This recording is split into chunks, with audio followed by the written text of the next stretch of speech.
اعوذ باللہ من الشیطان الرجیم بسم اللہ الرحمن الرحیم اللہم صلی علی محمد و آل محمد وعجل فرجہم۔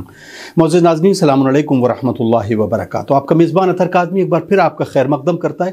پروگرام شہادت جناب سیدہ سلام اللہ علیہ کے مناسبت سے یہ جو پروگرام آپ کی خدمت میں حاضر کر رہے ہیں، اس میں ہمارا مقصد یہ ہے کہ ہم سماج کو، اپنے معاشرے کو اس خوبصورت معاشرے میں تبدیل کریں جس طریقے سے حضور اکرم صلی اللہ علیہ وآلہ وسلم کی تعلیمات کے ساتھ ایک معاشرہ ہونا چاہیے، اور اس میں جناب زہرا کے جو اقوال زرعی ہیں وہ ہمارے لیے کتنے نمونے عمل کے طور پر آ سکتے ہیں۔ آج کا جو خاص موضوع ہے جس پر ہم جناب سیدہ کائنات حضرت فاطمۃ الزہرا صدیقہ طاہرہ کا جو تذکرہ کریں گے، اس میں خاص موضوع ہے فاطمی گھرانے کے بارے میں۔ یہ گھرانے کے لیے ہم اکثر کرتے ہیں کہ ایک جو ہندی میں ایک لفظ کہا جاتا ہے آدرش گھرانہ، یا ہم یہ کہیں کہ آئیڈیل جو فیملی ہوتی ہے وہ کیسے تشکیل کی جا سکتی ہے جس سے سماج ایک بہتر بنتا ہے، اور اس سے سماج کے ساتھ ملک اور پوری دنیا بڑا خوشگوار ماحول کے ساتھ اپنی زندگی بسر کر سکتی ہے۔ اسی موضوع کو ڈسکس کرنے کے لیے اسٹوڈیو میں ہمارے ساتھ موجود ہیں علی جناب مولانا سید جاوید عباس مصطفی صاحب۔ آئیے ان کا استقبال کرتے ہیں اور اس پروگرام کا آغاز کرتے ہیں۔ السلام علیکم۔ وعلیکم السلام۔ بہت خیر مقدم ہے سرکار۔ آج خاص شہزادی عام عالمیان کی مناسبت سے جو پروگرام ہے، اس میں پہلا جو سوال ہم آپ کی خدمت میں پیش کرنا چاہتے ہیں وہ یہ ہے کہ یہ لفظ گھرانہ ہے، گھر ہے، گھر سے گھرانہ کیسے بنتا، اور ایک خوبصورت گھرانے کی کیا ڈیفینیشن ہوگی، کیا انسان اس کو کیسے بیان کریں گے، آپ کیسے عالم اسلام کو بیان کریں گے، یہ خوبصورت گھرانے کا کیا تصور ہے؟ اعوذ باللہ من الشیطان الرجیم بسم اللہ الرحمن الرحیم افوض امری الی اللہ ان اللہ بصیر بالعباد۔ ناظرین اور سامعین السلام علیکم ورحمۃ اللہ وبرکاتہ۔ بےحد شکر گزار ہیں آپ سب حضرات کے کہ آپ سب نے فاطمی گھرانے کے عنوان سے ہمیں کچھ بولنے کا موقع دیا۔ فاطمی گھرانہ یعنی ایک ایسا گھرانہ جس میں صرف اور صرف خوبیاں ہوں اور کمیاں نہ ہوں۔ جی، جو آپ نے پوچھا گھر کسے کہتے ہیں اور گھرانہ کسے کہتے ہیں، تو اس میں سب سے پہلا سوال یہی اٹھتا ہے کہ جب ہم فاطمی گھرانے کی گفتگو کرتے ہیں تو پہلے آیا ہم اس بات کو خوب سمجھے کہ گھر کیا ہے جی، اور گھرانہ کیا ہے۔ آیا جو ہم لوگ معاشرے میں جس معنی کو لیتے ہیں وہی گھرانہ ہے، وہی گھر ہے، یا کوئی اور بھی معنی ہو سکتا ہے؟ ایک معنی تو ظاہراً ہم سب کے ذہنوں میں ہے، مثلاً 600-800 اسکوائر فٹ میں جو گھر بنا ہوتا ہے، 4 دیواری ہوتی ہے، اس پہ چھت پڑی ہوتی ہے، اس کو بھی گھر کہتے ہیں ہم۔ جی، اس میں رہنے والے افراد کو گھرانہ کہتے ہیں۔ لیکن یہ تو ایک عمومی تعریف ہے۔ جی، علماء کرام کیا تعریف کرتے ہیں گھرانہ کسے کہتے ہیں، گھر کسے کہتے ہیں؟ جزاک اللہ۔ علماء کہتے ہیں گھر اس کو کہتے ہیں جہاں انسانیت وجود میں آتی ہے، سبحان اللہ، جہاں سبحان اللہ۔ انسانیت کی تربیت ہوتی ہے، جہاں انسانیت کی ذہن سازی ہوتی ہے۔ جزاک اللہ۔ علماء کی نگاہ میں، قرآن کی نگاہ میں، اسلام کی نگاہ میں گھر وہ گھر ہے جہاں انسانیت کی تربیت ہوتی ہو اور انسانیت وجود میں آتی ہو۔ جی، ایک دوسرا اگر گھرانے کی تعریف کریں گے تو قرآن کہہ رہا ہے وَمِنْ آيَاتِهِ أَنْ خَلَقَ لَكُم مِّنْ أَنفُسِكُمْ أَزْوَاجًا لِتَسْكُنُوا إِلَيْهَا۔ سبحان اللہ۔ ایک گھر بنتا ہے ایک مرد اور عورت کے ذریعے سے۔ اللہ نے کہا یہ نشانیوں میں سے ایک نشانی ہے کہ اللہ نے تمہارے نفس میں سے تمہارے لیے زوجہ کا انتخاب کیا۔ کیوں؟ لِتَسْكُنُوا إِلَيْهَا، تاکہ اس کے ذریعے سے سکون حاصل ہو۔ کیا کہنا ہے؟ بس اس کا مطلب گھر کی دوسری تعریف یہ ہے کہ جہاں تھکی ہوئی بشریت کو، جہاں تھکی ہوئی انسانیت کو، جہاں تھکے ہوئے مرد کو سکون مل جائے اسے گھر کہتے ہیں، ایسا، سبحان اللہ، اسے گھرانہ کہتے ہیں۔ سبحان اللہ۔ لہذا آپ دیکھیں نبی پاک، ایسے تو بہت سارے نبی پاک کے گھر تھے، 9 گھر 11 گھر، چونکہ میں نے کہا گھر ایک مرد اور ایک عورت سے تشکیل ہوتا ہے، جی، 9 گھر بھی تھے 11 گھر یعنی، لیکن نبی پاک صرف ایک گھر کا ذکر کیا کرتے تھے اور کہا کرتے تھے کنت لہا عاشقاً، میں تو خدیجہ کا عاشق تھا۔ کیوں نبی پاک؟ اس لیے شاید کہ جب زمانے نے ان کو بے قرار اور بے چین کر رکھا تھا تو خدیجہ نے سکون بخشا تھا، مال کے ذریعے سے، آل کے ذریعے سے، جان کے ذریعے سے۔ سبحان اللہ، سبحان اللہ۔ تو نہیں، اس کا مطلب یعنی بہترین گھر اور گھرانہ وہ ہے جہاں تھکی ہوئی بشریت کو، جہاں تھکی ہوئی انسانیت کو، جہاں تھکی ہوئے مرد کو سکون میسر آ جائے۔ جی، ایک گھر تو یہ ہے جو مکے میں ہے جس کی نبی پاک تعریف کر رہے ہیں، ایک گھر مدینے میں ہے، وہ فاطمۃ الزہرا سلام اللہ علیہ کا گھر ہے، جہاں نبی پاک آتے ہیں اور کہتے ہیں کہ میں جب تبلیغ سے تھک کے آتا تھا اور فاطمہ کی پیشانی کو دیکھتا تھا تو میرے جوش تبلیغ میں اضافہ ہوتا تھا. سبحان اللہ. یعنی اس سارا تھکان بھول کے یعنی ایک سکون میں اثر ہوتا تھا، اور پھر اسلام اور دین کی تبلیغ کی خاطر پھر ایک نئی خوشی، نیا نشاط، نئی فرحت محسوس ہوتی تھی. ایک اور یہ گھرانہ خدیجہ گھرانہ ہوا ہے جہاں نبی کو سکون ملتا ہے. فاطمہ گھرانہ نبی نے کہا.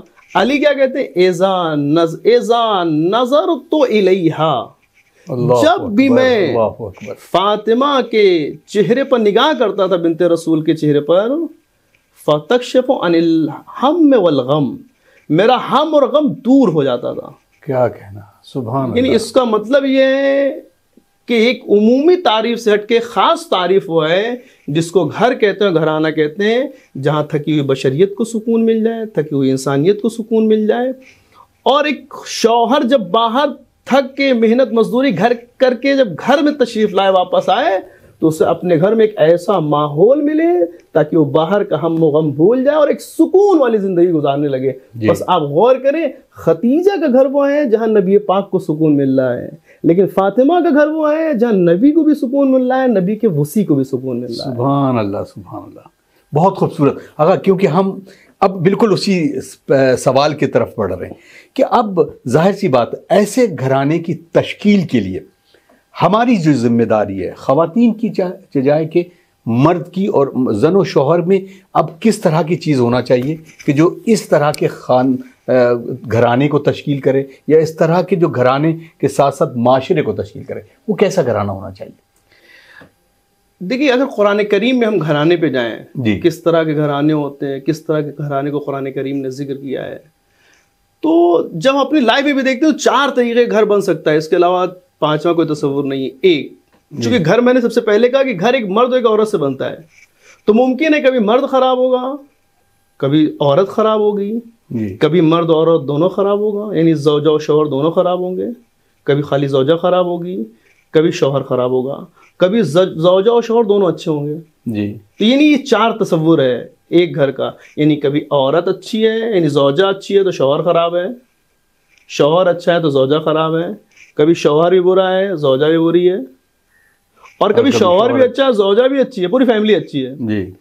پہلا تصور جو قرآن کریم کا گھر کے بارے میں ہے، وہ گھر جناب آسیہ کا ہے. جی، جو فرعون کے گھر میں ہے. کیا کہنے، کتنا برا شوہر ہے، آپ تصور نہیں کر سکتے فرعون کے بارے میں. یقیناً نہ ہم کچھ کہہ سکتے ہیں، اب ایک پوری تاریخ ہے اس کے بارے میں. لیکن پھر بھی اس برے شوہر کے ساتھ جناب آسیہ نے زندگی گزاری، اور قرآن نے نہ کہ ایسی عورت کی تعریف کی بلکہ مومنین کے لیے آئیڈیل قرار دیا. کیا کہنے، خود قرآن کہہ رہا ہے ضرب اللہ مثلا للذین آمنوا امرأۃ فرعون، مومنین کے لیے فرعون کی زوجہ آسیہ نمونہ عمل ہے. کیا کہنا، آپ دیکھ رہے ہیں، سبحان اللہ. ایک بات. اور یہی نہیں، یعنی اس برے شوہر کے ساتھ زندگی گزاری، اس کی وجہ دعا کی، اس دعا کو قرآن کریم نے کوٹ بھی کیا ہے. جناب آسیہ نے کہا رب ابن لی عندک بیتا فی الجنہ، اے میرے خدا، میں نے جو مشقتیں اٹھائی ہیں تیری بارگاہ میں تیرے لیے، اپنے گھر کو بنانے خاطر، اپنے گھر میں جس طرح سے مشقت میں رہی ہوں، اس کے عوض میں اپنے نزدیک جنت میں میرے لیے گھر تیار کر دے. تو ایک گھر وہ ہے کہ جہاں زوجہ اچھی، شوہر برا ہے، لیکن طلاق کی نوبت نہیں آئی ہے، اس بات کو کوٹ کریں. دوسرا گھر جہاں شوہر اچھا ہے، زوجہ بری ہے، وہ نوح نبی خدا کا گھر ہے، واہ، لوط نبی خدا کا گھر ہے. دونوں کی زوجہ بری ہیں، اتنی بری ہیں کہ قرآن نے کہا کہ کافروں کے لیے نمونہ عمل ہے. جی، کس کی؟ نوح کی زوجہ. ضرب اللہ مثلا للذین کفروا امرأۃ نوح و امرأۃ لوط، یعنی اتنی زیادہ بری ہیں. اللہ. اور شوہر اتنا اچھا ہے کہ قرآن کہہ رہے دونوں میرے نیک بنتے ہیں. سلام علی نوح فی العالمین، اللہ سلام بھیج رہا ہے. آپ دیکھ رہے ہیں. جی، یعنی ایک گھر وہ ہے جہاں شوہر تو اچھا ہے لیکن زوجہ بری ہے. شوہر اتنا اچھا ہے کہ قرآن سلام کہہ رہا ہے، قرآن کہہ رہا ہے میرے دونوں اچھے بندے ہیں. اب یہاں پہ میں ایک بات اپنے آڈینس، اپنے سامعین سے کہنا چاہوں گا کہ ہمارے معاشرے میں سب شادیاں بھی خوب ہو رہی ہیں اور طلاق بھی بہت ہو رہی ہے. جی، اور بڑی چھوٹی چھوٹی سی باتوں پہ طلاق ہو رہی ہے. کہ مرد اچھا ہے، تو اس کو زوجہ اچھی نہیں ملی تو طلاق، کبھی شکل کی پرابلم، کبھی صورت کی پرابلم، کبھی اخلاق، کبھی کردار، یعنی ایک بہانے سے طلاقیں ہو رہی، بہت زیادہ ہو رہا ہے۔ لیکن یہ دو کردار ہمیں بتاتا ہے کہ اگر زوجہ بری ہے تو بھی زندگی بسر کی جا سکتی ہے بغیر طلاق کے، شوہر برا ہے تو بھی زندگی بسر کی جا سکتی ہے بغیر طلاق۔ یعنی ہر چیز کا حل طلاق نہیں ہے، معاشرے میں اگر انسان راستہ نکالنا چاہے تو نکال سکتا ہے۔ لہذا روایت کہتی ہے کہ اگر زوجہ شوہر کی بد اخلاقی پہ صبر کر لے جائے تو اس کا ثواب کیا ہے، اور شوہر زوجہ کی بد اخلاقی پہ صبر کر لے جائے تو اس کا ثواب کیا ہے؟ جی عجب ہے، بڑی لطیف رائے نبی گرامی نے فرمایا من صبر علی سوء خلق امرأتہ، اگر کوئی مرد اپنی زوجہ کی بد اخلاقی پہ صبر کر لے جائے اور زندگی کو آگے بڑھا دے جی، تو آتا اللہ مثل ثواب داؤد، اللہ اکبر، تو اسے اللہ داؤد کے برابر ثواب عطا کرے گا جو انہوں نے بلا و مشقت میں جو مصیبتیں اٹھائی جناب داؤد نے، اس کا ثواب عطا کرے گا۔ یعنی نبی گرامی کا ہم پلہ ہو جائے گا ایک۔ دو برعکس، شوہر بڑا بد اخلاق برا نکل گیا ہے لیکن انسان زندگی چلانا چاہ رہا ہے کسی طرح، تو ثواب کیا ہوگا؟ من صبرت علی سوء خلق، کہ اگر وہ عورت جس کا شوہر برا نکل جائے زوجہ اور پھر اس کے بعد وہ صبر کر کے زندگی گزار دے، آتا اللہ ثواب مثل ثواب آسیہ بنت مزاحم، کہ اللہ اسے جناب آسیہ کے برابر ثواب عطا فرمائے۔ کیا کہنا، آپ دیکھ رہے ہیں، یعنی اس کا مطلب یہ ہے کہ اگر کوئی صبر کر لے جاتا ہے، شوہر برا ہے یا زوجہ بری ہے اور زندگی کو بسر کر کے آگے بڑھا لے جاتا ہے تو اللہ کے نزدیک ایک عظیم اجر ہے۔ لہذا جناب لوط نے کہا کہ میری زوجہ بری ہے لیکن میں صبر کروں گا تاکہ اللہ مجھے مکمل ثواب عطا فرمائے۔ کیا کہنا ایک۔ دوسری ایک بات اور یہ میں کہنا چاہوں گا کہ بعض وقت ایسا ہوتا ہے کہ یعنی جذبات میں آ کے یا کبھی کبھی ماحول دیکھ کے عورتیں گھر میں کہہ اٹھتی ہیں اپنے شوہر سے، ہم نے تمہارے گھر میں کوئی اچھائی نہیں دیکھی۔ اس جملے کا مطلب سمجھتے ہیں؟ نبی گرامی فرماتے ہیں کہ جو عورت اپنے شوہر سے کہہ دے کہ ہم نے تمہارے گھر میں کوئی اچھائی نہیں دیکھی، اللہ تبارک و تعالیٰ اس کے سارے اعمال کو ضائع کر دیتا ہے۔ اللہ اکبر۔ تو اس کا مطلب ہمیں ایک ایسی زندگی گزارنی چاہیے صبر و ضبط کے ساتھ تاکہ ہمارا گھرانہ بیوی کے گھرانے سے متصل اور منسلک ہو، ان کی طرح ہو اور معاشرے کے لیے آئیڈیل بھی ہو۔ اب ایک روایت سن لیجئے جو بہت جلدی سے اس کو سنا دوں۔ اسمی چھٹے امام کے ایک صحابی ہیں، انہوں نے کہا شادیاں ہوئی ہیں، کبھی شوہر اخلاق میں اچھا نہیں نکلا، کبھی صورت میں نہیں اچھا نکلا، کبھی اس طرح برعکس ہو جاتا ہے، زوجہ صورت و شکل میں اچھی نہیں ملی یا اخلاق میں اچھی ملی۔ اسمی چھٹے امام کو صحابی ہے، وہ کہہ رہا میں حج پہ جا رہا تھا، جنگل میں پہنچا، راستہ بھٹک گیا، بھول گیا، تو ایک گھر بھی دیکھا تو وہاں پہنچ گیا کہ یہیں بسر کر لے، کچھ دیر رکے، ایک آدھ گھنٹہ 2 گھنٹہ یا شام تک، پھر اس کے بعد نکلیں گے کچھ پانی چائے کر کے۔ تو وہاں کھٹکھٹایا تو خاتون نکلی، کہنے جو خاتون نکلی اتنی زیادہ خوبصورت تھی کہ میں ایک دم حیران ہو گیا اس کی خوبصورتی کو دیکھ کر، اور میرے دل میں بے ساختہ بات یہ آئی کہ جب زوجہ اتنی خوبصورت ہے اس کا شوہر کتنا خوبصورت ہوگا۔ تو میں بیٹھ گیا وہاں، چائے پانی کا انتظار کرنے لگا کہ اس کا شوہر آئے تو میں دیکھوں اس کا شوہر کتنا خوبصورت ہوگا۔ میں پوچھتا رہا بار بار، ابھی آئیں گے ابھی آئیں گے۔ جب شام میں وہ لوٹ کے آیا تو میں نے دیکھا یہ تو شوہر سے دم برعکس ہے، جس کو کہتے ہیں الٹا تھا، آدم بد شکل ہے، کوئی خوبی اس میں نظر نہیں آتی۔ تو کہتے ہیں مجھے بڑی تکلیف ہوئی کہ زوجہ اتنی خوبصورت، اتنی اچھی، شوہر اتنا برا ہے۔ یا اللہ یہ خاتون اس برے شوہر کے ساتھ، بد شکل شوہر کے ساتھ زندگی کیسے گزارتی ہے؟ کہ میں چلنے لگا، مجھ سے رہا نہ کہ میں نے اس خاتون سے پوچھ لیا یہ بتاؤ کہ تم اتنی اچھی ہو، شوہر تمہارا اتنا بد شکل ہے، تم اس کے زندگی کیسے گزارتی ہو؟ تو اس نے جواب دیا کہ ہمارے نبی نے فرمایا ہے الایمان و نصفان، ایمان کے 2 حصے ہیں، نصف فی الصبر نصف فی الشکر، آدھا صبر میں ہے آدھا شکر میں ہے۔ کہا سمجھے نہیں، کہنا کیا چاہتی ہیں آپ؟ کہ میں کہنے چاہتی ہوں جب آئینے کے سامنے کھڑی ہوتی ہوں اور اپنی خوبصورتی کو دیکھتی ہوں تو اللہ کا شکر ادا کرتی ہوں، پروردگار کتنے گندی چیز سے، کتنے گندے پانی سے کتنی خوبصورت شکل تو نے بنا دی۔ اللہ سبحان اللہ۔ اور جب اپنے شوہر کو دیکھتا ہوں ضرور ہمیں دل میں تکلیف ہوتی ہے لیکن میں صبر کر جاتی ہوں کہ نبی پاک نے فرمایا صبر کرنا آدھا ایمان ہے، لہذا پورے دن شکر اور صبر میں گزار کے اپنے ایمان کو مکمل کرتی رہتی ہے۔ اللہ اکبر، یعنی اس کا مطلب یہ ہے کہ یعنی گھر میں کبھی کبھی کوئی بہت ساری کمیاں ہو جائیں شوہر میں یا زوجہ میں، تو اس کا حل صرف طلاق نہیں ہے۔ اگر ایک خاتون یا مرد اپنے وظیفے کو انجام دیتے ہوئے صبر و شکر کے ساتھ زندگی گزارتی ہیں تو اللہ کے نزدیک ایک بہت بڑا اجر ہے۔ جزاک اللہ، بہت بہت اچھی گفتگو الحمدللہ۔ لیکن ظاہر سی بات ہے کہ آپ نے دو گھرانوں کا تذکرہ کیا، ایک وہ جہاں پر زوجہ بہت اچھی ہے اس کا شوہر اچھا نہیں ہے، ایک وہ کہ جس کا مطلب شوہر بہت اچھا ہے اس کی زوجہ نہیں اچھی۔ آپ نے دونوں اگزامپل دیے کہ جہاں پر نبی کا بھی تذکرہ ہو گیا اور جہاں جناب آسیہ کا تذکرہ ہوا فرعون کے ساتھ۔ اب ظاہر سی بات ہے ناظرین ہیں اور ان کے ذہن میں ایک سوال اٹھ رہا ہوگا، اب وہ دو گھرانے کیسے ہیں کہ جس کے بارے میں آپ نے بتایا کہ 4 طرح کی زندگی ہوتی جہاں پر شوہر زن و شوہر دونوں برے ہیں، اور وہ گھرانہ کیسا ہوگا کہ جہاں پر زن و شوہر دونوں اچھے ہیں، اس کے بارے میں بتائیں۔ ہاں، تیسرا گھرانہ، بہت اچھا سوال آپ نے کیا، جی، وہ گھرانہ جہاں سب کے سب برے ہیں، شوہر بھی برا ہے، زوجہ بھی بری، بچے بھی برے ہیں، کس کا گھرانہ ہے؟ کون سا گھرانہ ہے؟ جی وہ ابو لہب کا گھرانہ ہے۔ جی، تبت ید ابی لہب وتب، وتب، شوہر بھی برا ہے، وہ امرات حملۃ الحطب، اس کی بیوی بھی، دونوں پہ قرآن نے مذمت کی ہے، اللہ نے مذمت کی ہے، اور اس کا بچہ کیوں برا ہے؟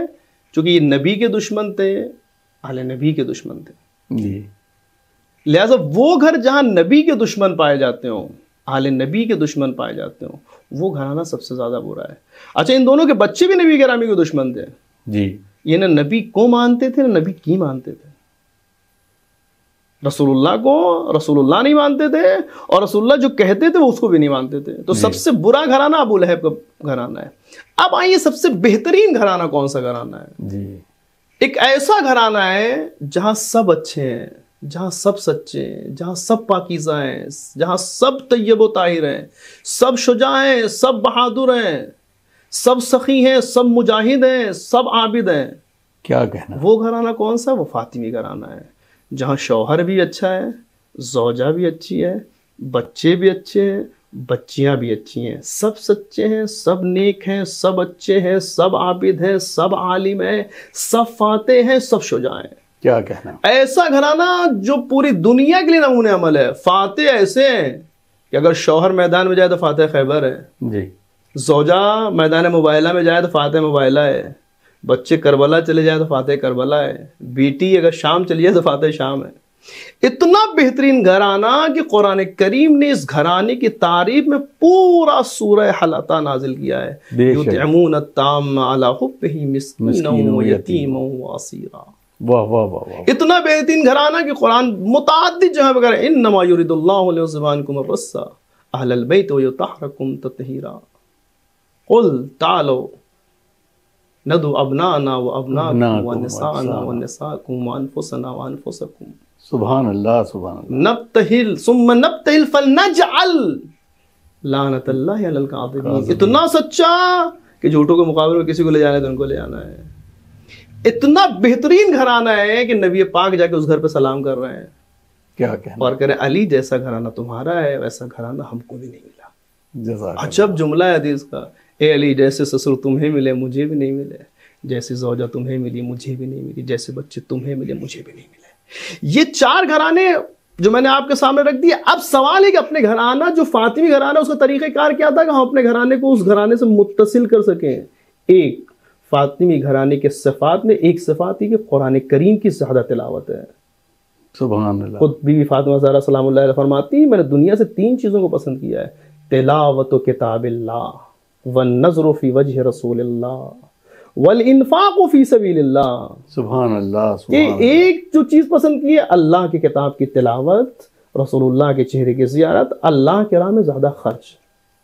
یعنی ایک ہمارے گھر کی صفت یہ ہونی چاہیے کہ قرآن کی خوب تلاوت ہو، انفاق ہو، اور نبی پاک کی زندگی پر زندگی گزاری جائے۔